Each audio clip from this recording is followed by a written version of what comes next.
one Kareem, the man you see here, creates amazing examples of what happens when you combine art, carpentry, and talent. The 31-year-old from Iraq has an exhibition on display in the capital, Baghdad. He says he used to use the more common media of acrylics and oils, but he wanted to try something different.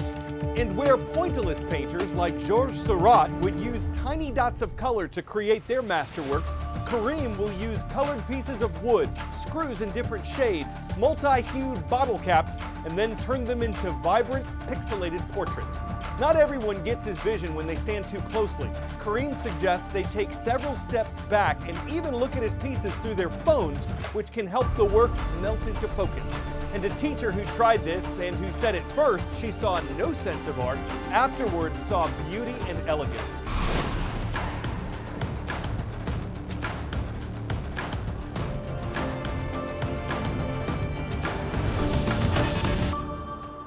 This is your free, nonpartisan source for world news and events, aka the world from A to Z. I'm Carl Azuz. It makes our day to be part of yours. Next story takes us to California, whose state government wants to ban the sale of gasoline-powered cars, and at the moment, it has the go-ahead from the U.S. federal government. Here's what this is all about. California, the most populated state, is trying to reduce greenhouse gas emissions and pollution caused by gas-powered vehicles. So its government has set a deadline. By the year 2035, the state wants at least 80% of new cars sold to be electric and up to 20% to be plug-in hybrids, which run off a combo of gasoline and electric power. The state will still allow people to buy gas cars, but they'll have to be used. Because California's new rules are stricter than federal rules on emissions, the state has to get federal permission to enforce them. And on Wednesday, the Biden administration granted it. Several other countries and at least 11 other U.S. states are planning similar bans on new gas-powered cars in the years ahead. Supporters of these regulations say they'll lead to cleaner air and improved health for residents, and California's governor said, quote, "Clean cars are here to stay." But opponents say they'll increase costs for buyers, as electrics are significantly more expensive than gas vehicles right now. Critics also say the rules will hurt the economy and restrict people's freedom to buy gas cars. A group of automakers that opposes the new rules says it expects the incoming Trump administration to take away the federal permission for California, meaning the state would not be allowed to enforce its limits. So whether they take effect in 2035 or later or not at all depends on future presidential and state administrations, not to mention demand for gas and electric cars. Word and knowledge. Which of these terms was recently named the Word of the Year by the Oxford University Press? Demure, brain rot, dynamic pricing, Riz. Riz won the title last year and demure was the pick of dictionary.com, but Oxford selected brain rot for 2024. Many of us are guilty of it, mindlessly binge scrolling through internet content. But could that be doing damage to our brains? Medical experts say it can cause what's referred to as brain rot. It's a real thing, and it's concerning for a lot of people. Medical experts say consuming long stretches of low-quality content online can trigger cognitive decline, brain fog, and shorten our attention span.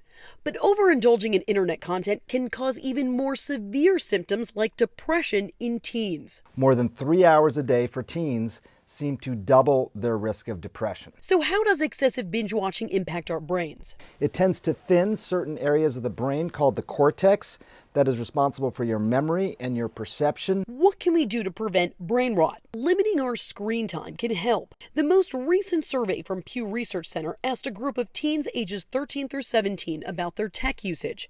95% say they have access to a smartphone. 46% say they use the internet almost constantly. But it's not just a teen problem.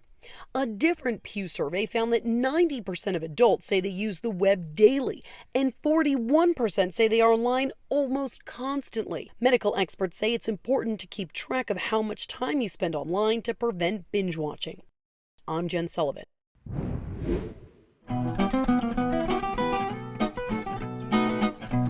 On this date in world history, there was was a space capsule that splashed down in the Pacific on December 19th in 1972. The 3 astronauts aboard had just completed NASA's Apollo 17 mission, and that was especially significant because 2 of these men who'd walked on the moon were the last people to have done that.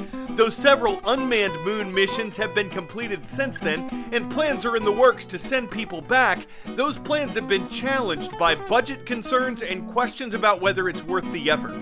Another historic topic today: Marley was dead to begin with. Those words, beckoning readers into the book A Christmas Carol, were published for the first time on December 19, 1843. By Christmas Eve of that year, the first edition was sold out, and since then, the book that English author Charles Dickens wrote in just 6 weeks has inspired dozens of movies, TV shows, ballets, operas, and a video game.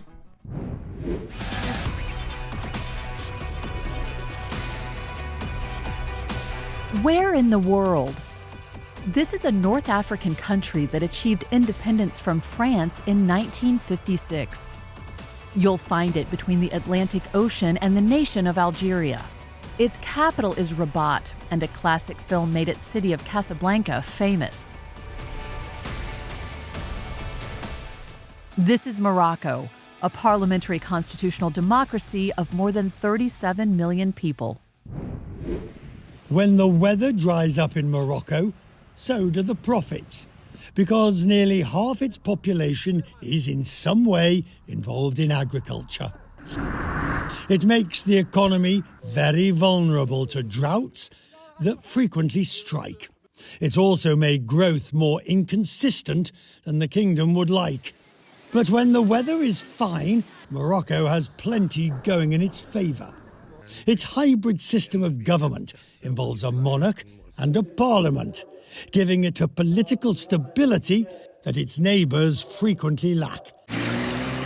That stability has allowed it to focus on modernisation. Much has been spent on infrastructure, the ports. Morocco is now a major player in the car industry. And so, looking to the future, the focus is on relationships with regional neighbours and sustainability and growing the economy. Morocco is one of the top tourist destinations in Africa, drawing in millions of visitors a year. A Hollywood classic has given it a reputation for romance. After all, Casablanca is amongst the most acclaimed films ever made. I don't know what you mean, Miss Elsa. Played them. Reputation can only get you so far, and the country's dealing with very real challenges, like high unemployment, the vulnerable water supply, and cronyism that often means in Morocco it's who you know, not what you do. Morocco knows what's holding it back.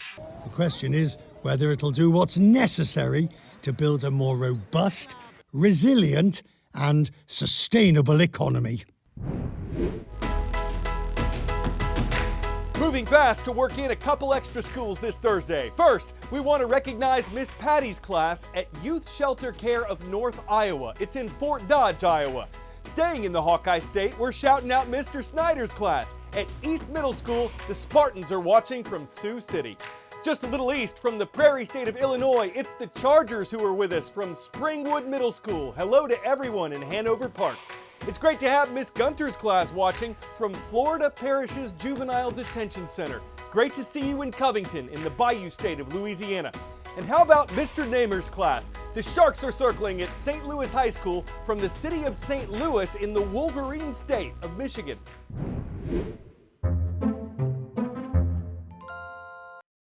This kind of satisfies our appetite for something offbeat. While this just looks like food, it made this segment because it really ain't. The Japan House London is a cultural center in the United Kingdom. It has a new exhibition on the art of food replicas. It shows off the creative and vibrant food displays that restaurants use to advertise what they actually cook. So none of this is edible, though it may look delicious. In fact, Looks Delicious is the name of the exhibition. If you did take a bite, you'd be eating gel, wax, plastic, and paint.